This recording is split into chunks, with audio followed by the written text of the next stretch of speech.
don't know if this is going to work out because my lighting situation is changing faster than British Prime Ministers, so we'll just see how this one goes.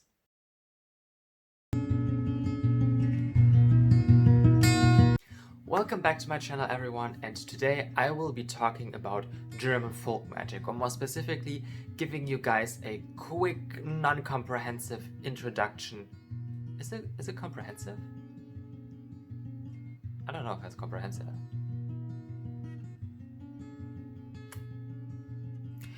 I'll be giving you guys a quick introduction into German folk magic. I will divide this video into two sections. In one section I will be talking about German folk magic in general, what it is, what are some generalizations that you could maybe make about it, and in the second half of the video I will be talking about how you can do research on German folk magic yourself. So firstly, let's talk about what German folk magic actually is. So I already talked about this topic in my introduction video for the channel, but I'll just go over it again and in a bit more depth here. So let's just kick the German out for now and just focus on the two words folk magic. So we have the folk, and these are the people. And the people could mean a specific community of people that see themselves and each other as part of said specific community. So just a random example, if you were to go to school and be in class 1A, you would see yourself and your peers as part of the community of class 1A.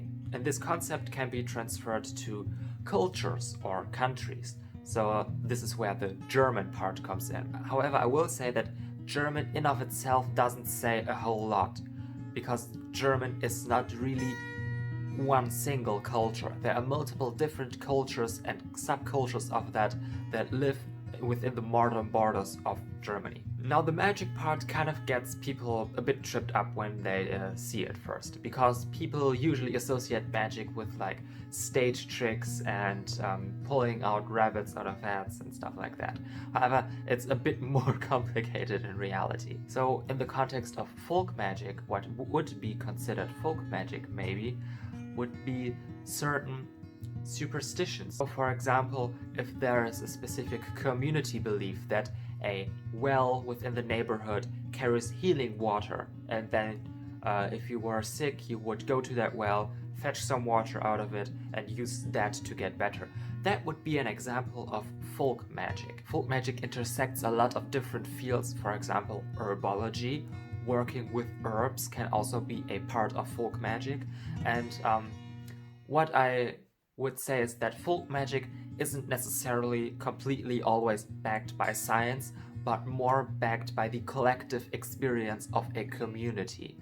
Also a hereditary experience. If my great-grandmother did this specific ritual to gain a specific outcome and then passed it on and it continuously worked, then this will be part of the local folk magic lore of my community or my family, regardless of what science may say. With that being said, folk magic is also very fluid and always evolves and changes with the people that practice it. So it's very connected to not just the land, but also time and the circumstances in which it is being practiced. Let's just imagine for an example that my community is very tied to the forest, to processing wood, chopping down trees and making stuff out of this. And this is like a very huge cultural part of my community. Then the folk magic that we practice will most likely have to do a lot with trees and with wood and with maybe carving specific spells or symbols into the furniture that we make out of the wood. Just an example. And then let's say that over the years this importance of wood harvest in my community changes and we move towards a more agrarian society, then the folk magic will also slowly change and adapt over time.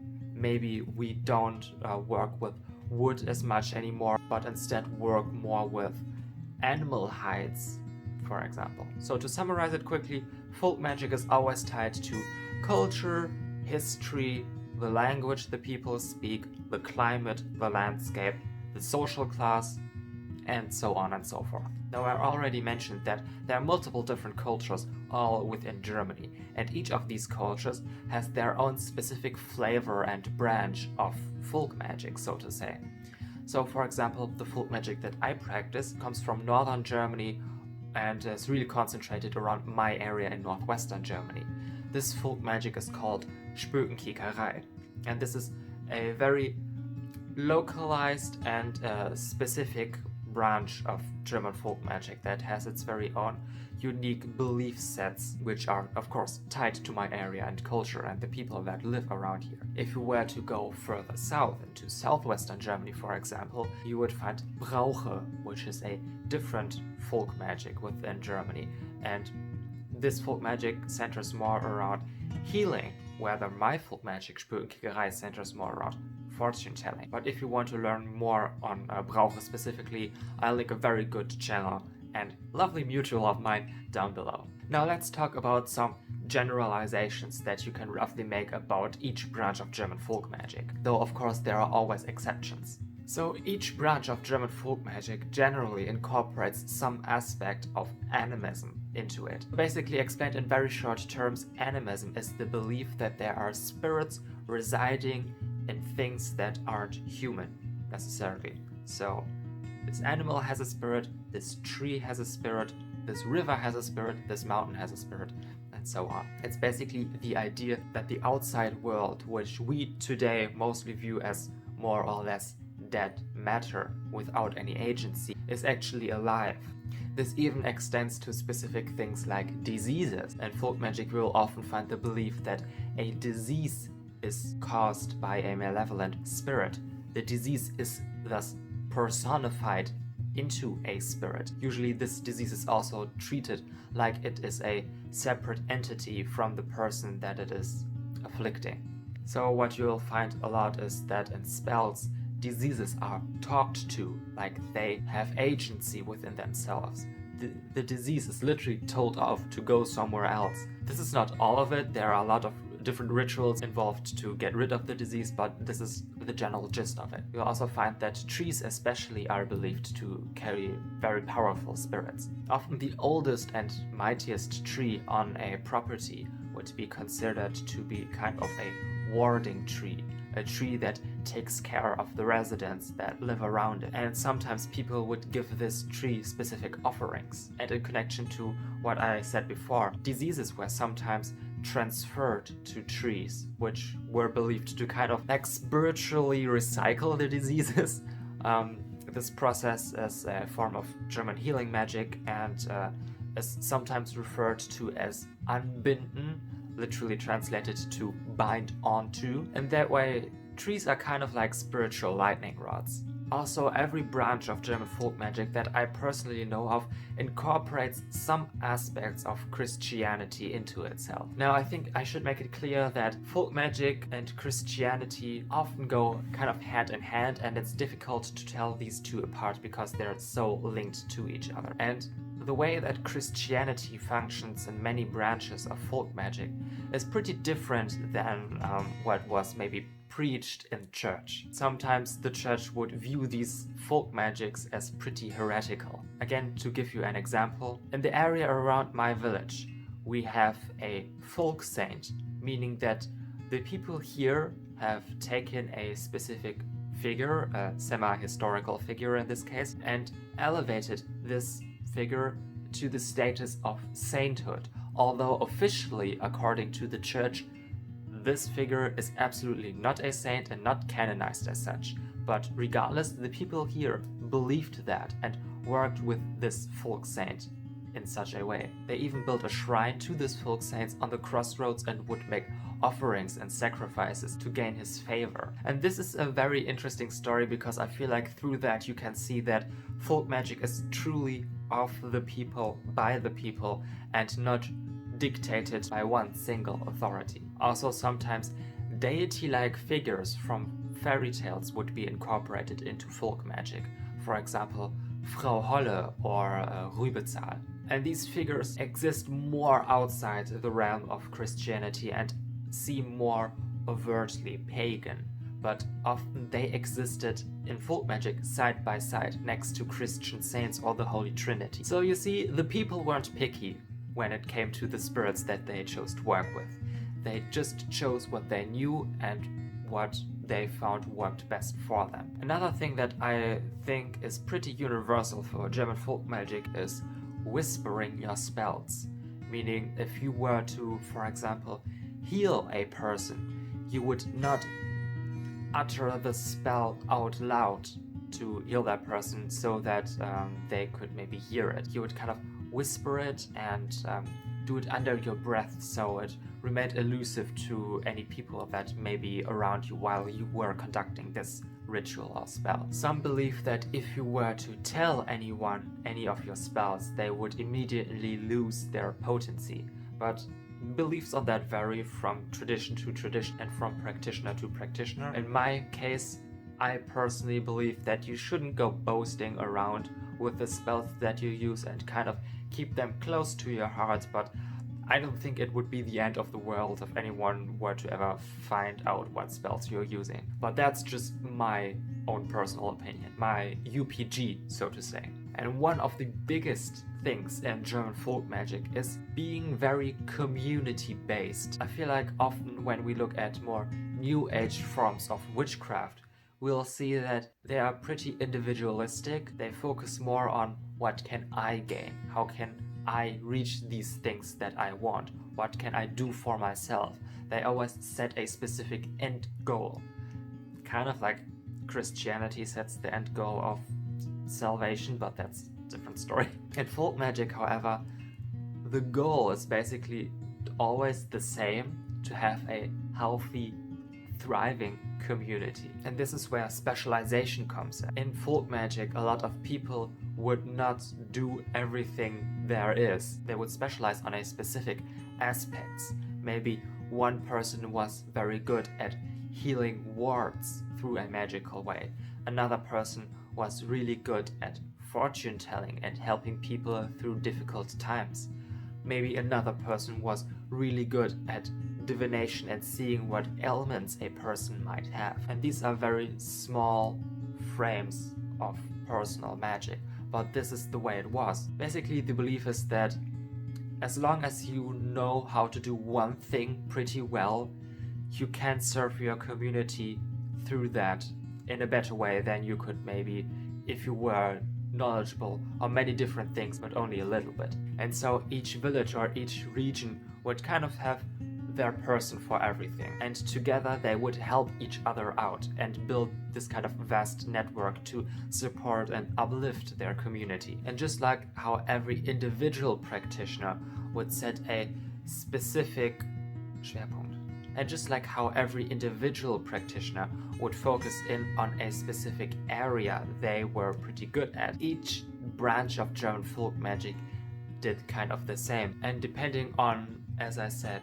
region, cultural situation, social class of the people that practice the folk magic, the emphasis of that folk magic branch would also be specific. So I hope you kind of see how these dots all connect. Now let's get into the second part of the video.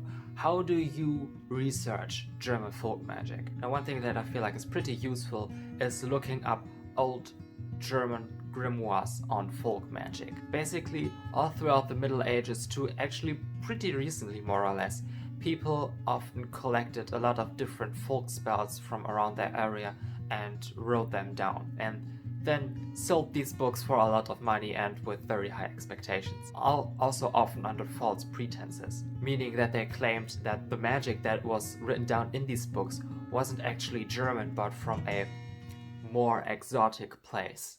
For example, Egypt. Or they would connect it to biblical figures to make it seem more legitimate in the eyes of the public. I own some copies of such grimoires, and what I found is that even when these grimoires were written down in an area of Germany that isn't really close to where I live, a lot of these spells and techniques are kind of reminiscent of things that also exist in my folk magic. So it's a good place to start if you want to have a more general idea of how a German folk magic functioned. And beyond that, it is my opinion that eventually you should go more regional and focus in on a specific region within Germany. And there are a couple ways to do this. If you were to type in a German state and then folk magic, you probably won't find anything really interesting. So I recommend research more general terms, more general things that would connect to folk magic. For example, what's the nature of that region like? What's the history of that region like? So a good way to do this is watching nature documentaries from that specific region. German national television loves to do nature documentaries, so you'll probably find something online. However, if you do not speak German, you might not always find subtitles for that. So in that case, I would go to a climate zone map, and then you could look where this area is located and what climate zone, and then research what plants and animals are typically found in that climate. If you do not live in the area that you're researching, you could go on digital walks there through Google Maps, for example. And the thing that I like about that is that if you click on a specific location in Google Maps, pictures will come up that people that visited that place made from there. So you will have a more in-person view of what this place is like, rather just looking at professional pictures that somebody might have taken for a tourist website or something. But since we're talking already about tourist websites and tourist shops, they often will have information on local folk practices, folk culture, and the history and climate of that region, which is really handy, especially since these texts and resources are often written in more than one language. So if you don't speak German, this might be another opportunity for you. And don't be afraid to also search on social media for that region. You'll often find that touristy websites will have special accounts for that region where they share local news, local customs, and generally what's currently up in that specific area, and that can give you more of a connection. Another really good tip is researching the migratory history of the area you're interested in. Who were the first humans to ever set foot there, and what happened since then? What were these people like? Who were other people that came in after? How did these multiple groups interact with each other? Are there any monuments left from these people? Who were the last pagans that lived there before Christianization? What was this area like during the witch trials? What are the struggles of the people that live there now? What's the political situation? How has the landscape changed over time? Are there any specific folk songs from that place? What's the folk clothing like that is worn there? Or in Germany, you would often say Drachen. Also, if you can, read regional folklore. A good place to start more generally would be the collection of fairy tales made by the Brothers Grimm, since they collected fairy tales out of many different regions in Germany. But you should go beyond that and look, is there a specific folk tale from northeastern Germany, for example? Are there specific folk tales from that city or that village? And usually you'll find this information through something like Heimatvereine, as it is called. These are usually small communities that really dig in on the history and culture of a specific area. But again, touristy shops might also have information on this. And be prepared to maybe look through websites by antiquarians to find really old copies of books on local folklore. Since I personally found the older the book is on the folklore, the better the information is going to be. But that's just my experience. But when it comes to these old texts, there are two things that you should keep in mind. Firstly is that a lot of these texts will not be written in standard High German. There are many, many different dialects and minority languages within Germany. And depending on the region, you will encounter these different ways of speaking during your research. So it wouldn't hurt to kind of start learning them as well. For example, here in northern Germany, we have a minority language called Low Saxon. And a lot of the folklore that I researched here was only written down in Low Saxon. You'll even find stories in Low Saxon in the folklore written down by the Brothers Grimm. And this is just one example, of course. There are so many different dialects and minority languages here. It really blows my mind sometimes. Also, especially when you're reading older source material, you'll find that they are written in a very peculiar way. Often there are many different older German fonts that were used. One that you're probably going to encounter and have maybe already seen somewhere is Fraktur. This is an old German font mainly used for the printing press. So the letters kind of stand for themselves and are printed. And it can take a bit to get used to that font, but if you start reading and kind of make out that some of the letters look a bit different, you should be more or less sufficient at that pretty quickly. Another story is traditional German cursive, such as Kurrent or 𝔖𝔨𝔢𝔨𝔨𝔢𝔨. Now these are fonts that were taught in schools to children as kind of a quick and more or less pretty way to jot down as much information as possible. It was only during the 40s that a specific government that was happening in Germany at that time banned this font with the reason of it being too Jewish, whatever that meant. You're probably not going to encounter this text if you are going to read a book that was mass-produced, but if you're ever going to find personal accounts and handwritten stuff, you will most definitely find a version of German cursive. This font can seem pretty scary. I mean, it's basically just a bunch of hoops and waves, and if you don't know how each letter looked like, good luck reading that. But again, this is also just a matter of practice and recognizability. And oftentimes, you just have to guess from the context. A lot of people, especially back then, did not specifically write very pretty. Also, get into contact with other German folk magic practitioners, as many as you can, especially from the tradition that you're interested in. And they will most likely already have done a lot of the work and can kind of guide you through the first steps to do your own research. So this was just a quick intro into German folk magic. I hope you like it. I plan to go more in depth into many different branches of German folk magic in the future, but this was just the start of it. If you have any more questions, feel free to leave them down below and I'll do my best to answer them. I hope you enjoyed. Lordy wat goed gewoon.